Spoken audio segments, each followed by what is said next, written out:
Hello, this is one of my Christmas reads. If you saw my Christmas book haul, this was one of the books that I was given. The Naseby Horses by Dominic Brownlow.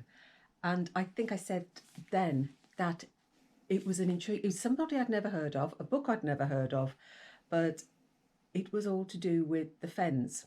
And that's where I live, so it was intriguing. And it was also nice to keep spotting my town throughout the book as well. But that's not the reason that I liked it. It's the story of 17-year-old Simon, whose sister Charlotte has gone missing. So that's where we're starting. And they're in a lonely Fenland village that the family have recently moved to. Now, Simon is epileptic and his seizures are increasing in severity. And so he has that to deal with, and his sister's disappearance. It's a claustrophobic book. It's unsettling. It's almost, we've got Nordic noir. You could almost call it Fenland-Noir because it's creepy and mysterious. We start the book on day 3. So as readers, we've missed 2 days. Charlotte disappeared on day 1, but we don't meet her. Sorry, my computer's just recharging itself. Just ignore that little tinkle. So Charlotte disappeared day 1, but we don't come into the story till day 3. So we've missed 2 days. So has Simon, because the 2 days that Charlotte has been missing, Simon was in hospital because he suffered a major seizure. So all of us are coming into this situation in day 3. Simon with his epilepsy, which is brilliantly described. I did read a review by somebody who says that the descriptions of the way that the author describes the auras surrounding epilepsy and an epileptic attack are very realistic and very excellent.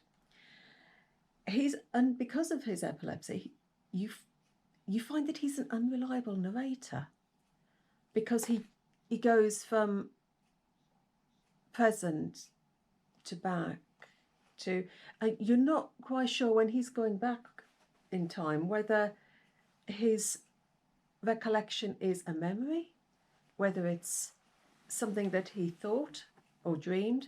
So he is an unreliable narrator, so we're not actually sure what's real and what's not real. He discovers the Naseby Horses, which is a myth. It's it comes back from the Civil War, and there was an event in the Civil War. There was a death and a curse, and when Simon investigates, on the same day, every 2 years, when a child goes missing, it's always on the same day. And Charlotte went missing on this day. So he believes that the Naseby Horses, the curse, is integral to the disappearance of his sister.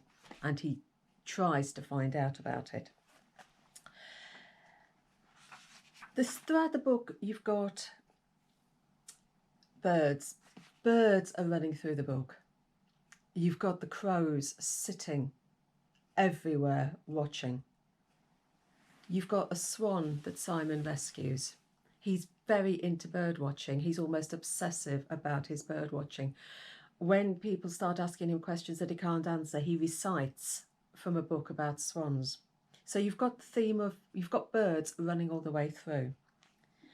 You've also got religion running right through, and the juxtaposition of religion and myth. You believe religion, but you don't believe a myth. Which stories should you be believing? So you've got that running through the book.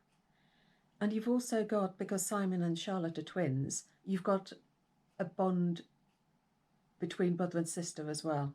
a strong bond running between brother and sister. It is a very claustrophobic book. It's a very unsettling book, and it's a very enjoyable book for all of those reasons. So, if you want a bit of Fenland-Noir, pick up Dominic Brownlow's The Naseby Horses, because you'll enjoy it. I promise you will. Right, so have a lovely afternoon, whatever you're doing. It's horrible and miserable and wet here, so I'm going to go and find a book to read, and I'll catch you later. So happy reading. Bye.